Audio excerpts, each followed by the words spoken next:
గణేష్, నీతో ఎన్నో విషయాలు మాట్లాడాలనుంది. కానీ నిన్ను చూశాక మౌనం నా మాటల్ని జయించింది.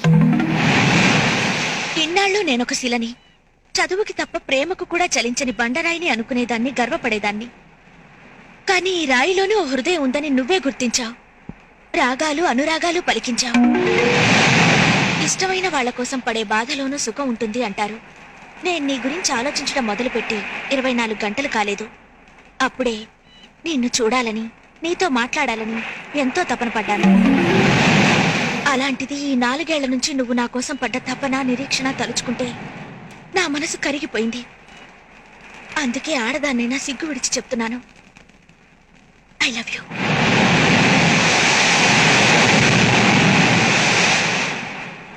ఇంకొకసారి చెప్పు.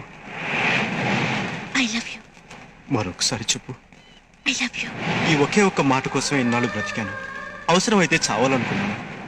ఈ ఒకే ఒక్క మాట కోసం నీ తోడే నా నీడగా, నీ ఊపిరి నా శ్వాసగా మిగలాలనుకున్నాను. కానీ ఈ ఒకే ఒక్క మాట కోసం ఈరోజు సర్వస్వాన్ని కోల్పోయి అనాథగా మిగిలిపోయాను. తల్లి కడుపులో ఉన్న బిడ్డ ఆడా మగ అని తెలుసుకోవడానికి కూడా 10 నెలలు చాలు. కానీ నీ మనసులో ఏముందో తెలుసుకోవడానికి నాకు 4 ఏళ్లు పట్టింది. తప్పు నీది కాదు సంధ్య, నాది. ఎందుకంటే ఏ అమ్మాయి ప్రేమైనా ఒక గంటలో, ఒక రోజులో, ఒక వారంలో, ఒక నెలలో లేదా ఒక సంవత్సరంలో తెలిసిపోతుంది. కానీ 4 ఏళ్లుగా నీ వెనుకబడ్డ నేను మూర్ఖుడిని, పిచ్చివాడిని. ఈ పిచ్చిలో నేను ఒక్కనే కాదు, నాలాంటి ఎన్నో వేల మంది యువకులు వైజాగ్ జగదాంబ సెంటర్లో, బెజవాడ బెంచ్ సెంటర్లో, హైదరాబాద్ హ్యాబిట్స్ లో, గుంటూరు జినా టవర్ సెంటర్లో, ఒకటేమిటి ఆంధ్రదేశంలోని ప్రతి ఊర్లోని ప్రతి సెంటర్లోనూ స్వచ్ఛమైన ప్రేమ కోసం పిచ్చి వాళ్ళే తిరుగుతున్నారు. వాళ్ళ గుండె పొరలో నిండి ఉన్న ప్రేమని ఏ ఆడపిల్ల అర్థం చేసుకోవడం లేదు. అయినా మీరంతా నిజమైన ప్రేమను నమ్మరు. ప్రేమించామని కబుర్లు చెప్పి కడుపు చేసి పారిపోతారే, వాళ్ళని నమ్ముతారు. ప్రేమ మనిషిని పిచ్చివాడిని చేస్తుంది, మూర్ఖుని చేస్తుంది, అవసరమైతే హంతకుని కూడా చేస్తుంది. కానీ అదే ప్రేమ పిచ్చివాళ్ళ తిరుగుతున్న నన్ను ఓ మనిషిని చేసింది. ప్రేమంటే ఇష్టమైనప్పుడు నువ్వంటే నాకెంతో ఇష్టం. ఇప్పుడు ప్రేమే నచ్చడం లేదు, ఇంక నువ్వెలా నచ్చుతావు? ప్రేమ కావాలి కావాలి అని వెంటబడ్డప్పుడు ప్రేమ దొరకదు. వద్దని పారిపోతుంటే అది మనల్ని వెతుక్కుంటూ వస్తుంది. అయినా ప్రేమంటే వాడు తెలుసుకోకుండా చావడం కంటే తెలుసుకుని మర్చిపోవడం మంచిది. ఒక మనిషి జీవితంలో 4 సంవత్సరాలు చాలా విలువైన కాలం.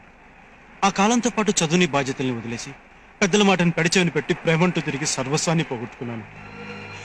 ఆఖరికి కన్ను తండ్రికి తలకొరి పెట్టలేని దౌర్భాగ్యం అయ్యాను. ఇవన్నీ కోల్పోతేనే కానీ ప్రేమ నన్ను వెతుక్కుంటూ రాదంటే అలాంటి ప్రేమ నాకు అక్కర్లేదు. నేను ఈ నిర్ణయం తీసుకుంది నా ఒక్కడి కోసం కాదు, మన దేశం అంతటా నాలాగా ప్రేమ పిచ్చి పట్టి తిరిగే ప్రతి యువకుడి కోసం, వాళ్ళ తల్లిదండ్రుల కోసం. Good bye. ప్లీజ్ గణేష్, ఒక్క నిమిషం ఆగు. ఆవేశంతో కాకుండా ఆలోచించి నిర్ణయం తీసుకో. నేను నిన్ను బాధ పెట్టిన మాట నిజమే, కానీ ఇప్పుడు నిన్ను మనసారా ప్రేమిస్తున్నాను. ఈ 4 ఏళ్ల నుంచి ఉదయం 9 గంటలకి నువ్వు ఏ బస్టాండ్లో నా కోసం వెయిట్ చేసేవాడివో అదే బస్టాండ్లో రేపు నీ కోసం వెయిట్ చేస్తుంటాను. నువ్వు వస్తావనే ఆశతో, నమ్మకంతో.